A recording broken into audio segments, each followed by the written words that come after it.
hello संगमणि जय जगन्नाथ नमस्कार आ गोटे छोट वीडियो को आपण स्वागत जनाऊँ एमती भी मुझे बहुत दिन हम वीडियो बनईनी मैंने बनैबी बनाएनि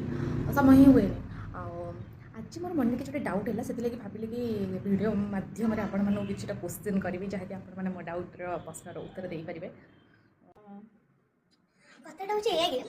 मु एजुकेशन पीजी करुचे माने अडसपुर रही हॉस्टल आ हॉस्टल तो आम गोटे रूम में 5 जन रोज हेल्ले मुझे एका अच्छी कहीं 4 जन आसी ना तो आडमिशन सब चलती पे आसीजे मे भी से अगस्ट लास्ट सेप्टेम्बर फर्स्ट के आसीजे तो अब जो मुझे एका अच्छी मतलब बहुत एका लगे मैंने जिते फोन देखिले भी केते फोन देखने कथा हुए मैंने घर लोक सहित मो भौणी सहित कथा हुए कॉल करे सी कथा हुए फिर भी घर लोक सहित कथा गोटे इमोशन घरे मत कौन ना 5 दिन की ना 7 दिन को थे मत फोन करते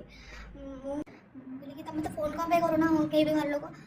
बापा फोन करते तुम फोन भी करूना मन भी पकाउन घर मत कहले कि बाबा मत कहले तू तो जीना सहित मैंने मो भौणी ता सहित कथा हो डेली डेली तुम दिजन फोन कथबार्ता आउ पुणी आम कौन कथा आम भी एपटे कम व्यस्त रोचु आ तो पैसा पठा हो तो खाइबू पीबू शोबू पढ़ू आउ कौन तो कलटा करू तो जिते जहाँ भी दुख केमी जोड़ी माने सेटा अच्छा किंतु हॉस्टल रोज तुम पैसा पठे दउछ बोली मो घर लोक सहित कथा हेबिनी मु एटा भी एक्सपेक्ट रखिबिनी कि तुम मन कलम पकस बोली अच्छा एमती कहा सहित हुए ना मो सहित कुछ नहीं जानि पारबे